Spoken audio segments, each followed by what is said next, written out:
So today I want to talk a little bit about Perkz once again. He is one of the more interesting, exciting, and popular players in the League of Legends world for good reason. Obviously on the Rift, he has one of the best resumes of any Western player of all time, but off the Rift, he's just very, very compelling as well. He has a interesting personality. He rubs some people the wrong way. He rubs some people the right way, and really makes lifelong fans of them, and that's why so many people care about him and love hearing stories about him. So we're going to be talking about that. But one quick announcement. This video today, December 31st, 2021, actually marks 365 straight days of daily uploads for me. It has been absolutely insane. This was definitely one of my biggest goals coming into the year, was trying to post a video every single day, no matter if I was sick, tired, busy, burnt out, whatever. And we did it, and it feels so good. So once this video goes live, that goal will be officially done. I don't know what 22 has in store for me, my channel, or for all of us, but this has been a crazy, crazy ride, and I'm finally glad to say we did it. Daily uploads every single day of the year, and 2022 is going to be just as crazy. But with that being said, let's get right into this one. Definitely drop a like if you do enjoy it, and subscribe to stay up to date on all my latest content. We are back with this Thorin interview once again. I know Thorin's been the center of attention negatively for a lot of reasons over the past couple of weeks, but still, this interview with Carlos has so many juicy bombs in it. Obviously, Carlos has insane insight into this past season, not only with G2, but with some Perkz stories as well. Thorin has a ton of connections. Here's a bunch of stuff behind the scenes. And they actually dove a little bit into Perkz' time with Cloud9 last year. Thorin tells a little story here, which I think is pretty interesting and is not something that I had really heard of. Obviously, different people have had different speculation for the Cloud9 team last year for kind of what went wrong.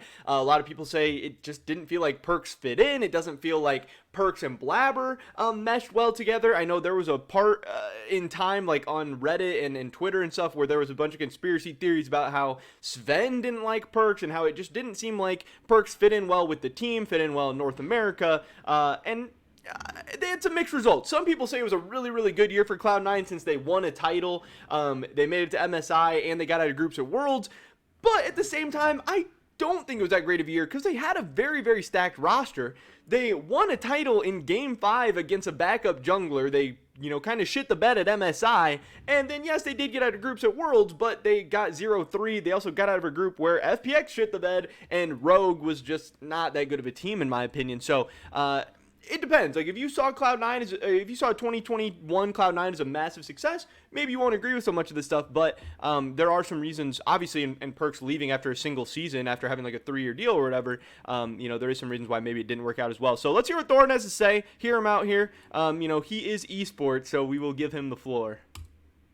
Whenever you have a team that is really successful, one thing I always find tough myself is trying to figure out who did what in the team, who had what influence. The whole collective unit might look like they're really clutch or really dedicated, whatever the angle might be. It's only though when you pick people apart, especially if you send them to different teams, you can sort of test it and see right, well, this guy is like this because I put him in a different environment.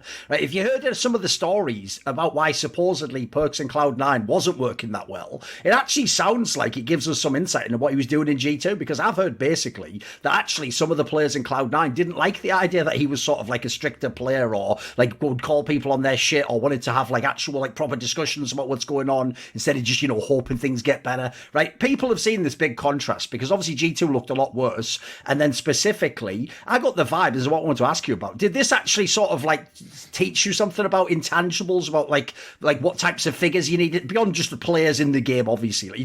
As you say, yes, I need a good AD characters, this, that, and the other, but you need also to have captains and leaders. Yeah, but and I got the. So to me, this was a very, very interesting clip. Talking about something that I hadn't really heard many people say, but the fact that Cloud9 maybe didn't like this brash leadership in your face, calling people out on their BS style that Perkz had, and it's a style that we know Perkz has been famous for. He was seen as the leader of G2. He was seen as that vocal kind of captain. And he's been seen as a very, very outspoken guy. G2 was this team that was never afraid to say when they were inting or when they were playing terrible and to make adjustments and make corrections.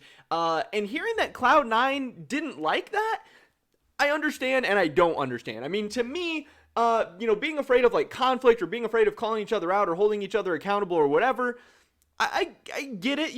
It's uncomfortable if you're not used to it. It can be unusual. Cloud9 was a mostly veteran team other than Fudge. So, it's a lot of guys that probably were like, hey, man, calm down. I know what I'm doing. Worry about you. Especially at a time when Perkz did not have his best individual season in 2021, and I'm sure there were some people that was like, hey, this is the guy making all this money. This is the guy who we brought over to carry us. This is the savior of Cloud9. He's going to come in here coaching all of us, telling me how I'm sucking and I need to get better and what I need to do, and he can't even do his own thing. He's like the third or fourth best mid laner in the LCS right now. At MSI, he's getting caught out and dying over and over again when we have chances to win games. This is not the guy that... This is not the MSI champion Perkz. This is not the world finalist Perkz. This is like the guy who barely got the 3 seed in the LCS Perkz in the summer split. So it's weird because Perkz was an outsider. He was a new face, and not everybody loves a new face just coming in and bossing them around. Some people will never accept it, and some people would like you to,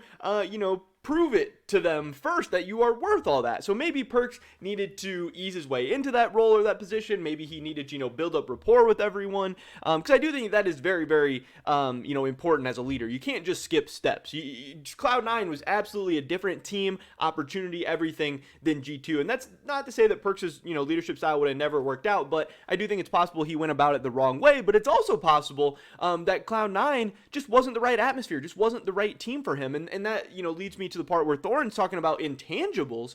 And I think in 2021, we learned a ton about intangibles in a ton of different ways.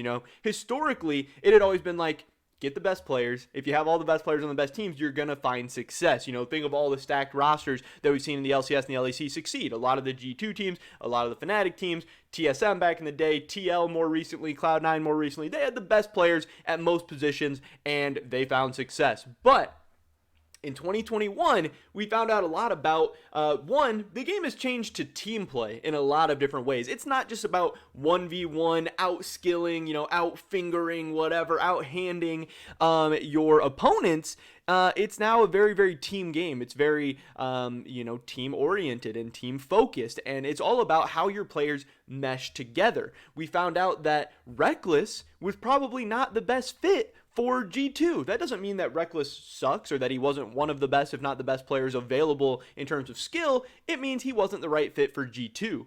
Same thing with Cloud9 and Perkz. It doesn't mean that Perkz now sucks or that Perkz is washed up or he's past his prime or he's never going to be a good mid laner ever again. It just means that for whatever reason, his play style, his out-of-game attitude, his in-game attitude, his leadership style, whatever, didn't fit in with Cloud9. Now, again, I do think these are things that can take time and can be figured out, but Reckless only got 1 year with G2, Perkz only got 1 year with Cloud9, and now they're moving on to another opportunity where hopefully, K-Corp will be a better fit for Reckless, and, hopefully Vitality will be a better fit for Perkz, but we'll have to wait and see about all that. But I just do think it is very, very interesting to hear this story about how Cloud9 didn't necessarily like that leadership style. Obviously, Cloud9 is a very, very different team this season.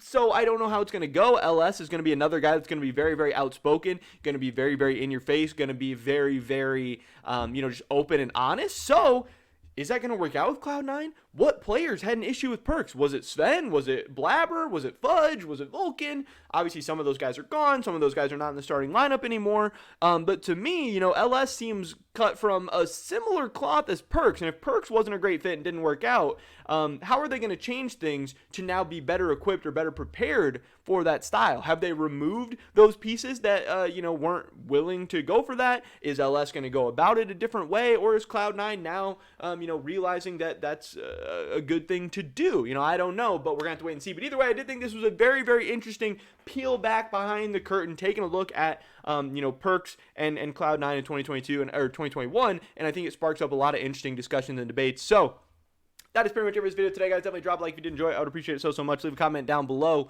Do you think that Perkz is washed up? Did you think he wasn't a good fit in Cloud9? Do you blame C9? Do you blame Perkz? I'd love your guys' thoughts and opinions. Subscribe to today and all my latest content. Hopefully catch you guys in the next one. But until then, peace.